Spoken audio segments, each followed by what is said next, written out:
Greetings and welcome to Hot Topics from the Soul. I'm your host, Dr. Valerie Parker Hagan, and I'm delighted to be here. It is February, and we are still celebrating Black History Month. Regrettably, we want to announce the passing of the legendary Reverend Jesse Jackson, who passed away at 84.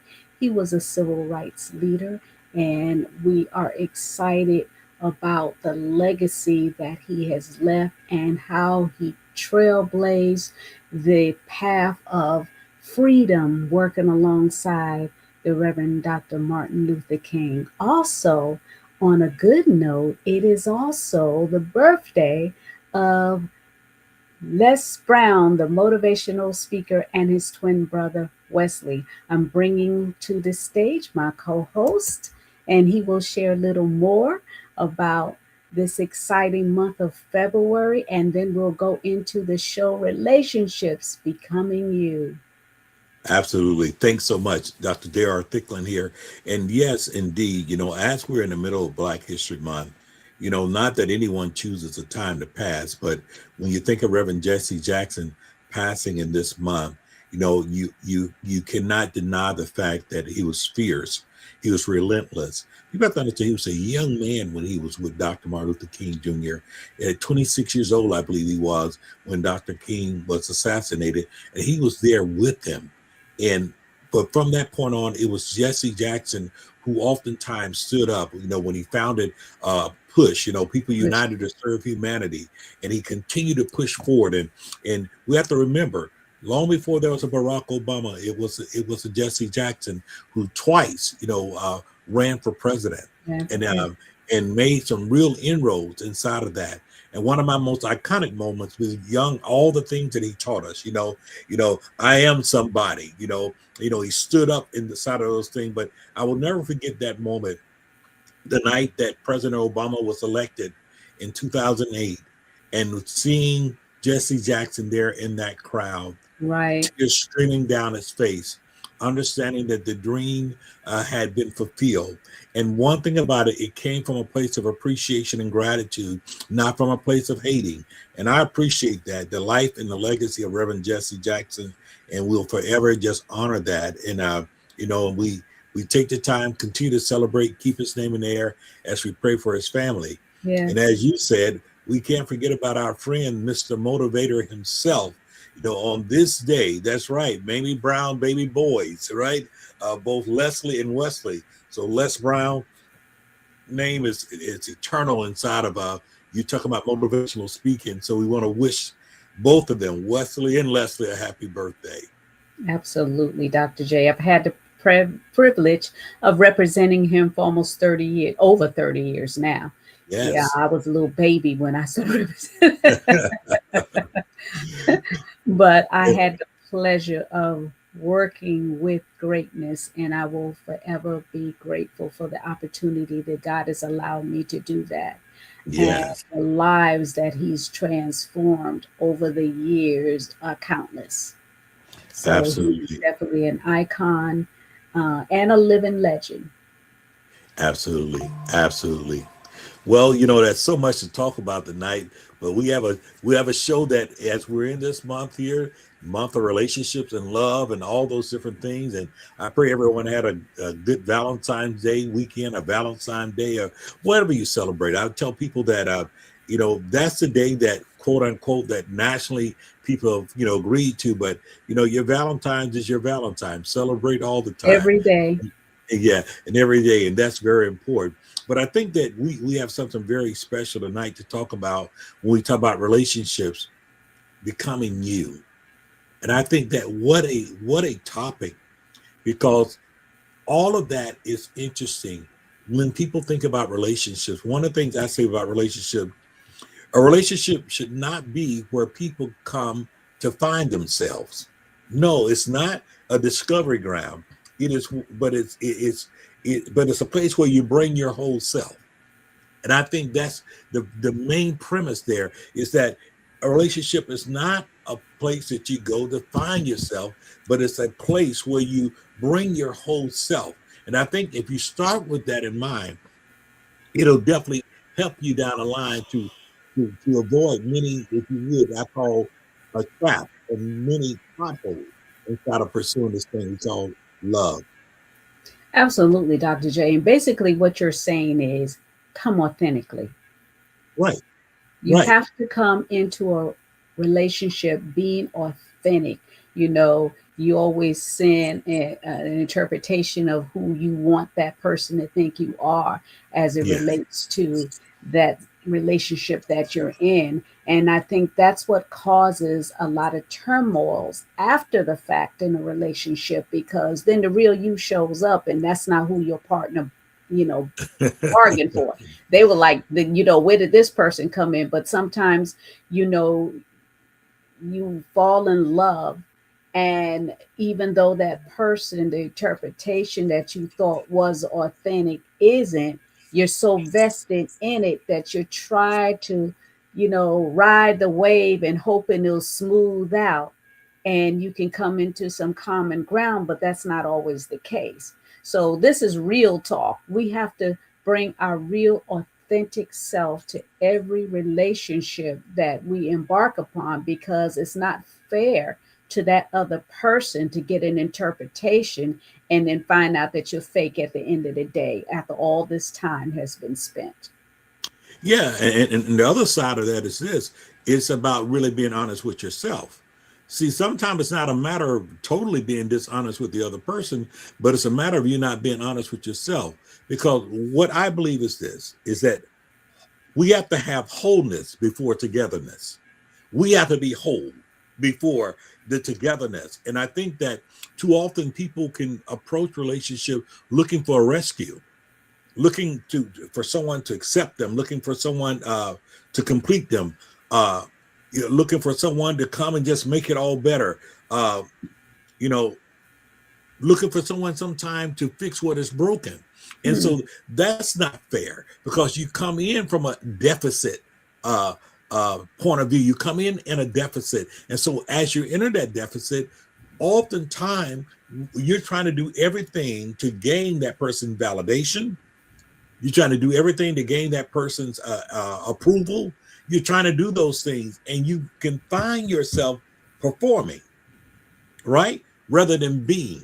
And that's how things eventually get discovered, because you're not being your authentic self because you haven't dealt with your authentic self. And Wow. so now you find yourself performing in order to be approved, performing to be accepted, performing to be validated. And that runs out after a while because the fact you have to deal with your identity, because your identity has to come has to come before your performance. Your identity over performance is what I'm saying, because your identity is everything. You can't change your identity. You are who you are, and you have to live that way. Identity over performance. And if you don't do that, you'll find yourself basically existing, performing, but you're not being. And that person and eventually that stuff that begins to suffocate you, because all of a sudden you realize that real you is trying to get out. So you still don't know whether or not this individual feel a certain way about you or not, because of the fact what they've seen is really not you. What they've Mm. seen is a performance. Well, Dr. J, when you enter into a relationship with someone, one of the things I know to be true is there are going to be different situations that will cause you to change. Sure. Because when you love an individual and you know their expectations of you are a certain way, and because you love them, you want to please them, you will go through a transition where you're willing to adapt, and that adaptation won't be hard because you have the heart for that person, that heart for that situation to make it work, and you be comfortable in it. So you are introduced to a new level of you didn't know existed, because we're forever learning, whether you in business or relationship. We're Yeah. always learning, always evolving. But what is it that you're evolving to will be the question.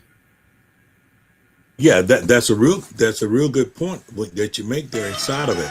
I think my point is the fact that when one enters in, So often when I listen to stories, and the ladies, I'm not getting on you, it's just that I hear your stories a lot. I've been a listening ear to many.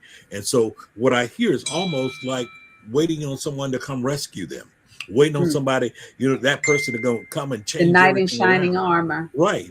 And the thing about what you have to understand is that, you have to work on yourself being whole.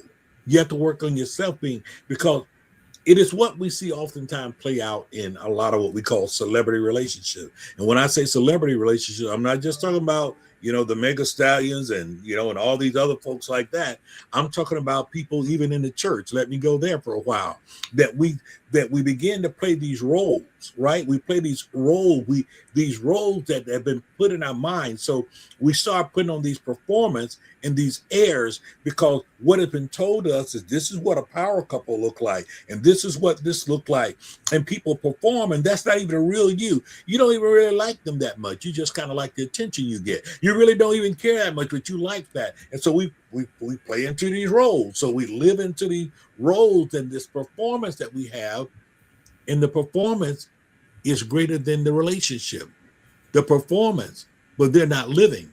And that's why you see these explosive things happen, because they've been in performance mode. That doesn't mean that people don't have difficulty and challenges, but the difficulties and challenges are harder to overcome when you have found yourself trying to fit a persona rather than being who you are. Because Absolutely. we learn, and that's very important inside of that. So becoming you, yeah, I agree with you. I think that people should grow. I think people should grow. Anytime you start nurturing and nourishing something, it creates that growth, right? It creates that growth inside of an individual. So that's what's so greatly important. In biblically, when you join together in marriage, they always talk about the two becoming one. Right. Mm-hmm. And here you are trying to become one and becoming you in this oneness. Exactly. So, what is that actually going to look like? You becoming one in this oneness, being Mm-hmm. whole, being fulfilled. And, unfortunately, a lot of people, when they're in this situation, they deem it as a smothering situation, Mm-hmm. because they're no longer free. And I find, you talk about women, but I find even talking to some of my girlfriends, sometimes, Mm-hmm. they're not really prepared for what that looks like for somebody Right. in their space, especially when they've been alone for so long, and then Yeah. having to share that. And, when you've had to be, um, you got to think. I always had to think ahead of the next move, but then having someone that covers me when Right. I don't want to think about the next move can Right. be altogether wonderful as well. So it depends on what it is that you are looking for. What do you want out of the relationship? And how does that fit into your framework of you moving forward and living a productive life in this relationship? What does that look like? What is that going to feel like to you? Does it feel like you're being imprisoned, or do you feel that you have liberty to express yourself without having to worry about what opinion that person will have of you? When you say that person, are we talking about the partner? Are we The talking about partner. others? The Yeah. partner will have And of you, that because sometimes, like I said, you can say they can share what they want with you and their expectations, and if you're not willing to abide with what they want, there is some compromising that has to go on. So are you willing to compromise and still be free? I think so much of that comes with the fact of showing up your complete self, right? Showing up, being willing to show the wounds. I'm not saying you walk up the first day you meet someone and say, "Hey, here go all my wounds." No, no, that's not what I'm saying. But I think that you have to have a place where you can own your wounds, you can show your wounds, and not try to avoid that, because all of that. makes for the relationship. If I know you're wounded and if my heart is right, then I'm going to do what I need to do to what? To protect you, to nurture that. I don't want to infect or aggravate that wounded area of your life. So guess what? In order for us to really authentically move, we have to establish boundaries. We have to have boundaries, even emotionally. There are certain things, if I know that it triggers you, then guess what? Then I know better. My maturity says then I don't say those things, neither do I do those things that I know it's going to cause a trigger. It doesn't give me the right to say, well, just get over it. That wouldn't mean, no, no, that's not what you do. But what you do understand is this, is that I have to nurture. I understand that part of who you are. Because to your point, every relationship ought to evolve. It ought to evolve over time. It ought to evolve as we even get to know each other better, as we even encounter things. Think about it. Life, we know who we are as life presents itself to us. Our thing is, how do we stay prepared for the next thing that life brings? That's where those core values and that your core values come into place. What are the things that we've established in our relationship, right? What are the things that we call non-negotiable? So many times when we hear non-negotiable, people think, "Oh no, I'm not going those bunch of rules." No, non-negotiable say no. These are the things that we simply not going to tolerate. Right. They're the thing that, and we have agreed that these are the things that we're just not going to tolerate. We're not going to dibble dabble in. We're not going to allow to be a part of this because the fact it's important that in order for us to become who we are, and it's the reason why when we have weddings, and I often say this when I perform wedding ceremony, you got to understand the wedding ceremony is for the people to witness, but the marriage is yours. Yes. The people don't go into the marriage with you. They celebrate at the wedding with you. The marriage is that place where the evolution is going to take place, where we're going to become even more as we evolve. Because until we spend time, until we experience those seasons, right? They're listen, sometimes we've experienced nothing but a spring or a summer. And so we kind of like, oh boy, everything is wonderful and everything. But until we have faced some winters, some storms, now, when I say that, it doesn't necessarily mean that you guys are at each other's throat. I'm just simply saying what life throws at you. When life throws things at you, when unexpected illnesses come, unexpected sickness come, something come from out of left field. The fact that now I've got to deal with more than I thought I had to deal with. Oh God, your children are always this needy. Oh, no, what about your ex-wife? She can't stop calling. And so when you start facing those things there, what have you fortified inside of that relationship that you're able to withstand those type things there? That is what defines us. It goes back to a quote by Dr. King: "A measure of a man is not it's not proven in the time of convenience and comfort, but rather during the time of challenges and controversy." And so that's what we mean by that. And so if you don't show up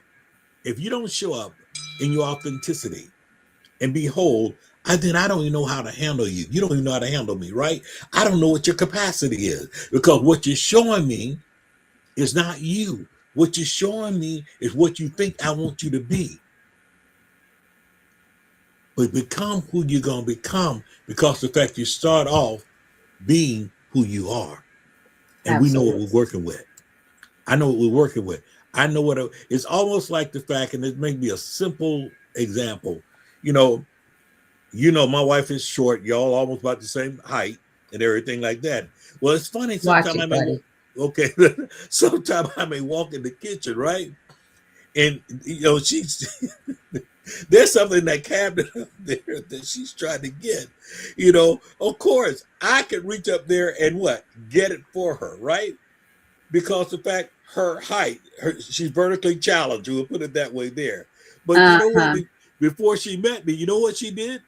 And will still do it now if I'm not there. She's got a step stool. She's got this little step stool that she steps up on, and it allows her to get to where she is inside of relationships and things. Oh God, I didn't know she's actually watching. She put an emoji over there. Okay. So and so what happens is this: is that inside of a marriage or a relationship is simple as this. When I understand you, when I understand your limitations or your challenges, whether they be temporary or they be ongoing, whether they be sporadic or whether they be chronic, guess what? I, as your partner, can adjust. I can do those things to help make that which is not complete complete. I can come strengthening that part of you. And that's the thing about it. You know, it was a song that was sung, Lean on Me. When you're not strong, I'll be your friend. I'll help you carry on. That's more than just a good sound. That's a powerful message inside of that.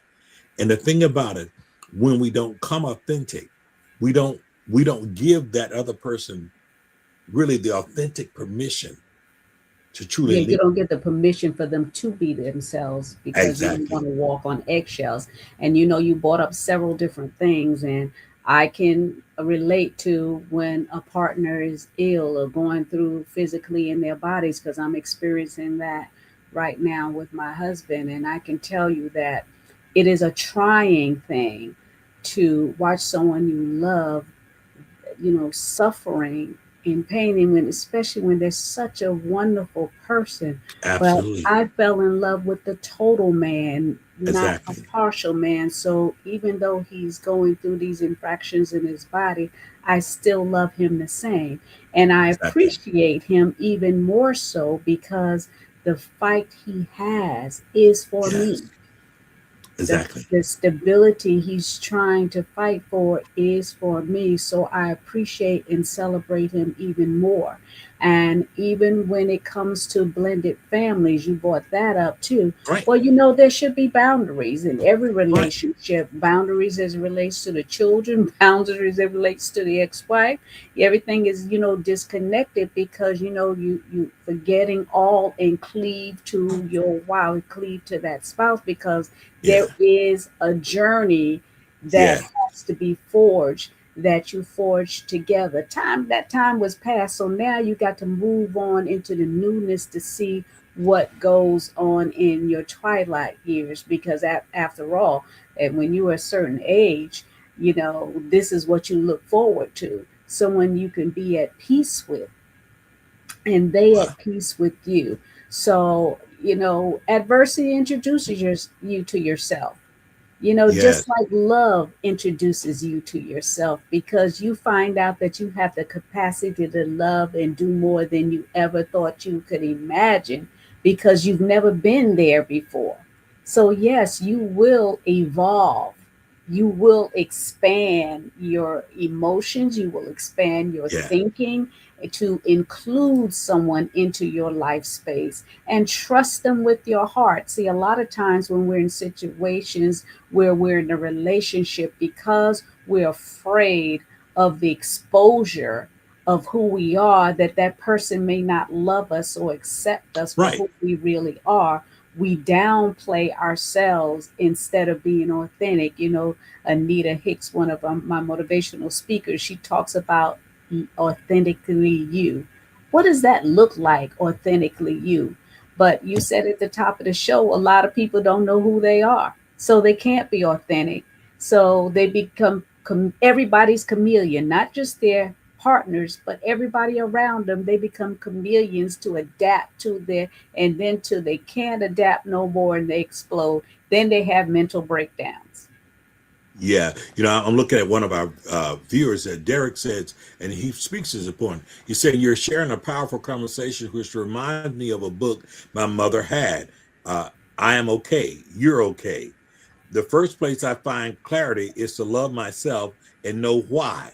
That gives me a framework how I see life. Learning to love myself through my imperfections. Wow, allows me the chance to see value in someone else. I look for the next positive. That is a mouthful. Oh, that is powerful right there. That Thank you, that Derek, for sharing that. I there that that appreciate that you. that says a whole lot right there Yes. because that's the good And it's a starting point.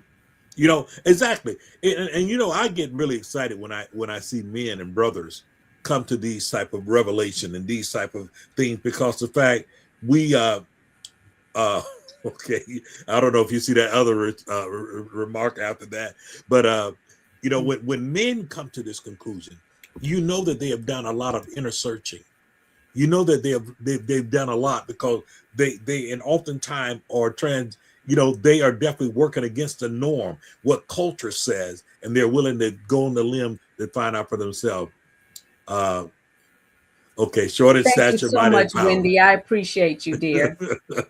It's that. So, all these things are important. And the thing about it is this: we have to understand boundaries are important in any relationship. Any And relationship, there has to be boundaries. right, Boundaries with those around you, whether it be right, family, children, friends, they got to be boundaries. And also boundaries in the relationship. You can't go this far with me because this will cause me to set off. So there are boundaries that have to be set in that situation too. And me being a survivor of domestic violence, I, you know, shared my story with my husband before we got married, and he embraced it, and he held me close, and he said, "You won't have to worry about that with me." And he has guarded and protected me with that, and he won't let anybody else raise their voice to me to where I feel intimidated. So right. there has to be boundaries. You can't talk to me any kind of way, and your actions, you can't go like this if we and you do like that, that may cause me to go back like that. There are boundaries. It is, and I think that we have to look at boundaries. There are boundaries that happens within the relationship couple. Then there are boundaries that you have to establish even within yourself. Some people look at boundaries because uh, as rejection. Mm, Boundaries are not rejection. So many people, I would say, they lose themselves because they do fear being perceived as being selfish. It is not selfish, it is protection. Boundaries, if you're going to become you, this is what boundaries says. Boundaries says this: you have to learn to say no when necessary. mm, There are times you say no when necessary, right? Boundaries says this: how do I express my discomfort respectfully? Because boundaries don't mean that you're in prison either. How can I express myself respectfully? The other part of that is not only how we have respect ourselves respectfully, but we understand that disagreement does not mean disrespecting. Disagreement does not give us permission to dismiss the mm, individual. And so we have to grow inside of it. So our boundaries are there, expressing our discomfort once again respectfully. Well, I'm not good with that. Well, I don't, that doesn't make me feel very comfortable. Uh, is there another way to do this? Having those conversations are so important. And I think when people understand becoming you, you don't, you know, becoming you is important. But in becoming you, you have to understand you're sharing you with another. And how do you coexist in that space with that other individual? And that is why, once again, the one flesh relationship and the two become what? One. mm. When when the pronouncement of the wedding happened, they generally, I now present to you Mr. and Mrs. And they go that route. Because the two become one. And the reality is to understand what it says, the two what? Become one. Mhm. It's not a magic formula that happens at the altar. Ding, we're one. No. What happens is the two become one. Because over the period of time, those two individual personalities, two individual habits, two individual life begin to come and they merge and they develop a way to become one. How do we stand? That's how we establish what? Values. We establish values. We always talk about having a vision for your marriage, but what are the values? What are our core values? What are the things that we stand on? And see, when you develop those things, and those things really should come from scripture, but how we apply them depends on the two of you. As far as temperament, is it hard for us to say no to your people? Is it hard for you to say no? We stand on this. These are certain boundaries. And so it doesn't make you weak when you may say, well, I need to talk to my husband about this. Well, go on, let me borrow $500. Well, no, I have to talk to my wife about that. Right. Even if we've established that certain things, we're going to do, certain things that we've given certain liberties to, even amongst each other. You may decide, okay, if either of us going to make a purchase above X amount of dollars, we confer with the other before we just go and buy it. Exactly. Yeah, But and finances is one of the hardest things yeah, to make work in a relationship because they're often secrets when it comes to money. oh Um, man, that you talking the last frontier. That's always right because hold up, I really don't want you to know that I do have a little bit over here that I'm not telling you about, right? Or I want to be able to control that. And the thing and about it, listen here, I'm mhm, one for telling women have a little stash. I know you are. You got to have a little stash because, I know growing up, my family didn't have much. My grandmother didn't have much, but she could always reach in there and pull out a dollar bill. Didn't have the job, and so just a little reader. All my grandmothers were entrepreneurs. They knew how to generate and make money. So Exactly. I'm naturally an entrepreneur. So we always need to have, because guess what? The woman is the stabilizer of the home. The woman is Hmm. also the one that makes sure there's food in there to eat when that man comes home. So she got to have resources to do that. If you want her to be like them tricks in the street, she got to be able to buy an outfit and look every now and then like one. So she got to have a little stash. So I'm saying, Oh, ladies, have a stash, but not to put it away for your escape route so that you can live free and wild, but so that you can help protect the family as the stabilizer of that home. And Dr. yeah, J, yeah. that's all I And got to that's say. And that's all I got to say about that. and I got, and that's not a prison because everybody comes into the relationship. You know, hopefully everybody comes into a relationship with something, right? It's a matter of how do we disclose that? Am I hiding or am I not just sharing? Am I being forthright or am I not? And those things are important because one thing about it, any relationship, growth is required. It's not optional. So sometimes we have to grow in learning how to even share and disclose. That's why trust is so important. With time,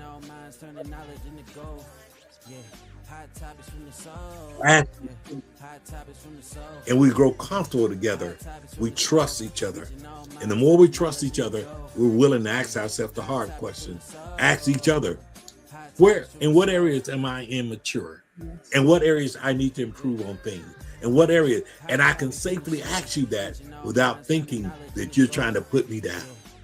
Absolutely. This has been a powerful show, Dr. J. And I hope Yes, that our viewers will join us again next week. And if you have any yes, questions or comments, please share them. Visit the YouTube channel. Don't forget to subscribe to Hot Topics from the Soul.